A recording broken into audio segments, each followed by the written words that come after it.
ಒಂದು ಮಸೂದೆಯನ್ನು ಅನುಮೋದಿಸುವುದಕ್ಕೆ 3 ತಿಂಗಳ ಗಡುವನ್ನು ಪ್ರಶ್ನೆ ಮಾಡಿದ್ದಾರೆ ರಾಷ್ಟ್ರಪತಿಗಳು. ಹಿಂದೆ ಸುಪ್ರೀಂ ಕೋರ್ಟ್ ಕಡೆಯಿಂದ ಒಂದು ತೀರ್ಪು ಬಂದಿತ್ತು. ಏನೇ ಇದ್ದರೂ ಕೂಡ 3 ತಿಂಗಳ ತೀರ್ಮಾನ ಆಗಿಬಿಡಬೇಕು. 3 ತಿಂಗಳಾದ ಮೇಲೂ ಕೂಡ ರಾಜ್ಯಪಾಲರು ರಾಷ್ಟ್ರಪತಿಗಳು ಅಂಥ ಒಂದು ಮಸೂದೆಯನ್ನು ತಮ್ಮ ಬಳಿನೇ ಇಟ್ಕೊಂಡಿದ್ರೆ ಅದು ಅಂಗೀಕಾರ ಆಗಿದೆ ಅಂತಲೇ ಅರ್ಥ ಮಾಡ್ಕೊಳ್ಬೇಕು ಅಂಥೇಳಿ ಕೋರ್ಟ್ ಕಡೆಯಿಂದ ಆದೇಶ ಬಂದಿತ್ತು. ಇದೀಗ ಈ ಒಂದು ವಿಚಾರವನ್ನು ಏನಕ್ಕಿದು 3 ತಿಂಗಳ ಡೆಡ್ಲೈನ್ ಯಾಕೆ ಅಂತೇಳಿ ರಾಷ್ಟ್ರಪತಿಗಳು ಕ್ವಶನ್ ಮಾಡಿದ್ದಾರೆ. ನೂತನ CJI chief justice of India supreme ಕೋರ್ಟ್ನ ಮುಖ್ಯ ನ್ಯಾಯಮೂರ್ತಿಗಳ ಮುಂದೆ 14 ಪ್ರಶ್ನೆಗಳನ್ನು ರಾಷ್ಟ್ರಪತಿ ದ್ರೌಪದಿ ಮುರ್ಮು ಇಟ್ಟಿದ್ದಾರೆ. ಸುಪ್ರೀಂ ನಿರ್ಧಾರ ಸಂವಿಧಾನಿಕ ಮಿತಿಯ ಉಲ್ಲಂಘನೆ ಆಗಿಬಿಡುತ್ತೆ. ನಮ್ಮ ಸಂವಿಧಾನಿಕವಾಗಿ ಒಂದಷ್ಟು ಮಿತಿಗಳಿರ್ತಾವಲ್ವಾ, ಈ ಮಿತಿನ ದಾಟಿ ಸುಪ್ರೀಂ ಕೋರ್ಟ್ ನಿರ್ಧಾರ ಮಾಡ್ತಾ ಇದೆಯಾ ಅಂತ ರಾಷ್ಟ್ರಪತಿಗಳು ಕೇಳಿದ್ದಾರೆ.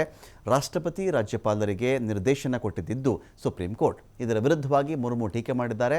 141 ಸಬ್ ಕ್ಲಾಸ್ 1 ಈ ಒಂದು ವಿಧಿಯ ಪ್ರಕಾರ ಬಳಸಿಕೊಂಡು ತೀರ್ಪನ್ನು ಸುಪ್ರೀಂ ಕೋರ್ಟ್ ಕೊಟ್ಟಿತ್ತು. 3 ತಿಂಗಳಲ್ಲಿ ಮಸೂದೆ ಅನುಮೋದನೆ ಮಾಡಬೇಕು ಅಂಥೇಳಿ ನಿರ್ದೇಶನ ಬಂದಿತ್ತು ಸುಪ್ರೀಂ ಕೋರ್ಟ್ನ ಕಡೆಯಿಂದ. ಇದೀಗ 14 ಪ್ರಶ್ನೆಗಳನ್ನು ಈ ಕಡೆ ದ್ರೌಪದಿ ಮುರ್ಮು ಅವರು ಕೇಳಿದ್ದಾರೆ ಸುಪ್ರೀಂ ಕೋರ್ಟ್ಗೆ. ಒಂದು, ವಿಧಿ 200 ಅಡಿಯಲ್ಲಿ ರಾಜ್ಯಪಾಲರಿಗೆ ಮಸೂದೆಯನ್ನು ಮಂಡಿಸಿದಾಗ ಅವರ ಮುಂದೆ ಇರುವ ಸಂವಿಧಾನಿಕ ಆಯ್ಕೆಗಳು ಯಾವ್ಯಾವುದು? ರಾಜ್ಯಪಾಲರು ಮಸೂದೆಯನ್ನು ತಮ್ಮ ಮುಂದೆ ಮಂಡಿಸಿದಾಗ ಲಭ್ಯವಿರುವ ಎಲ್ಲ ಆಯ್ಕೆಗಳನ್ನು ಕೂಡ ಬಳಸಿಕೊಂಡು ಸಚಿವ ಸಂಪುಟ ನೀಡುವ ನೆರವು ಮತ್ತು ಸಲಹೆಗೆ ಬದ್ಧರಾಗಿದ್ದಾರೆಯೇ?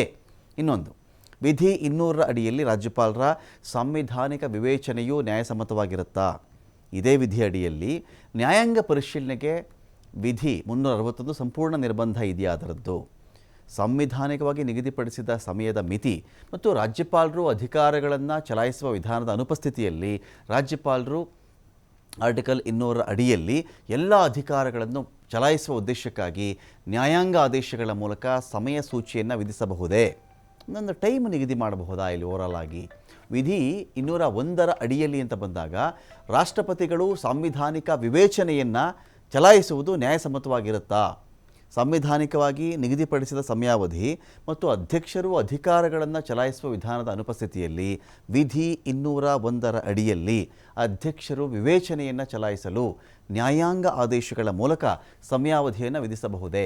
ಮತ್ತು ಈ ಒಂದು ವಿಚಾರದಲ್ಲಿ ರಾಷ್ಟ್ರಪತಿಗಳ ಅಧಿಕಾರಗಳನ್ನು ನಿಯಂತ್ರಣ ಮಾಡುವ ಸಾಂವಿಧಾನಿಕ ಯೋಜನೆಯ ಬೆಳಕಿನಲ್ಲಿ ರಾಜ್ಯಪಾಲರು ಮಸೂದೆಯನ್ನು ರಾಷ್ಟ್ರಪತಿಗಳ ಒಪ್ಪಿಗೆಗಾಗಿ ಕಾಯ್ದಿರಿಸಿದಾಗ ರಾಷ್ಟ್ರಪತಿಗಳು 143 ಅಡಿಯಲ್ಲಿ ಉಲ್ಲೇಖದ ಮೂಲಕ ಸುಪ್ರೀಂ ಕೋರ್ಟ್ನ ಸಲಹೆಯನ್ನು ಪಡೆಯಬೇಕೇ ಅಥವಾ ಬೇರೆ ರೀತಿಯಲ್ಲಿ ಸುಪ್ರೀಂ ಕೋರ್ಟ್ನ ಅಭಿಪ್ರಾಯವನ್ನು ತೆಗೆದುಕೊಳ್ಬೇಕಾ ಅಂಥೇಳಿ ಸರಣಿಯಾಗಿ ರಾಷ್ಟ್ರಪತಿಗಳು ಪ್ರಶ್ನೆಯನ್ನು ಕೇಳಿದ್ದಾರೆ.